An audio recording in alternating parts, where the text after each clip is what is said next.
Good morning from BikerCowboy Garage. Clayton BikerCowboy here today. Been a real busy week around here. Haven't got a lot done in the garage this week. I know we talked about that front end last week. I have not touched it. I did work on a few other things on Chubbs. Got a few things dialed in. My foot peg issue I pulled the spring clip out of the foot peg and shortened it. So hopefully this will make it a lot easier getting my boot onto this for the short amount of time I'm on the straightaway. This is a seat pan I've kind of been mocked up. I thought this was going to be a good configuration. Never got it done before the first race, and I realized this lets me slide way too far back.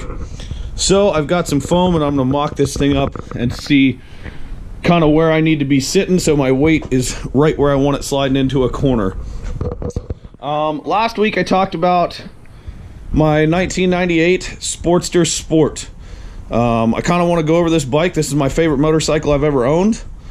This was my dad's first Harley Davidson. He had many bikes before that, been riding lots of thousands of miles his whole life, or hundreds of thousands as the case probably is. So this is a 98 XL 1200S.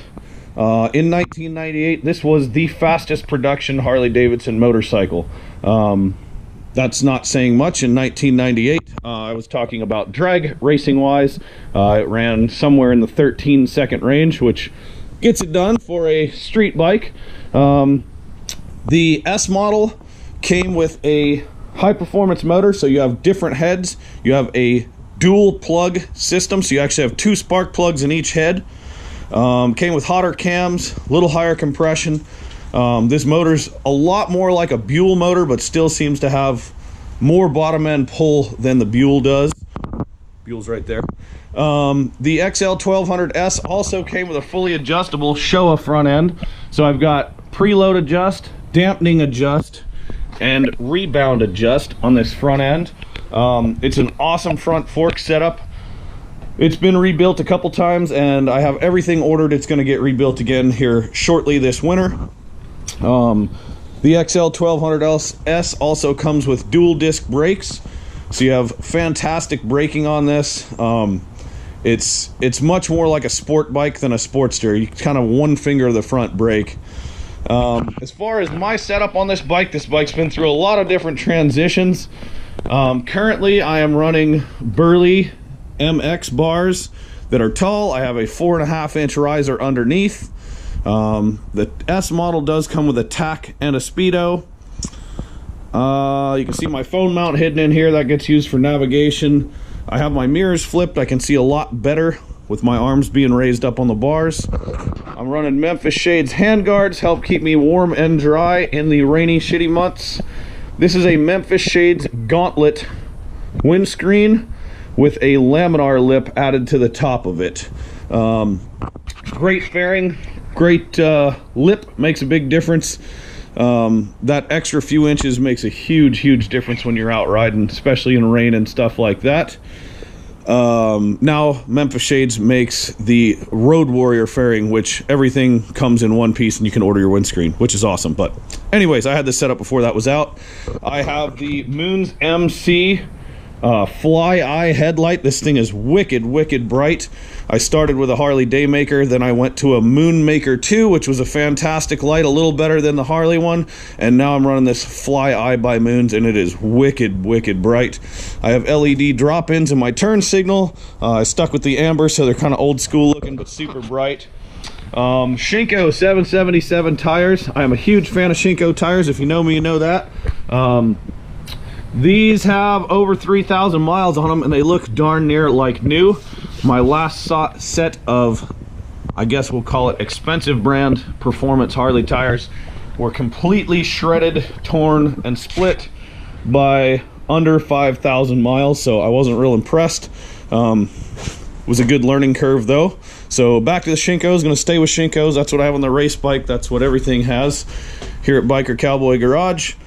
I put this Dan Moto 2-in-1 exhaust on here this spring. It is, for the price point, it's a fantastic exhaust. I've got, I don't know, several thousand miles on it. It works great, sounds great.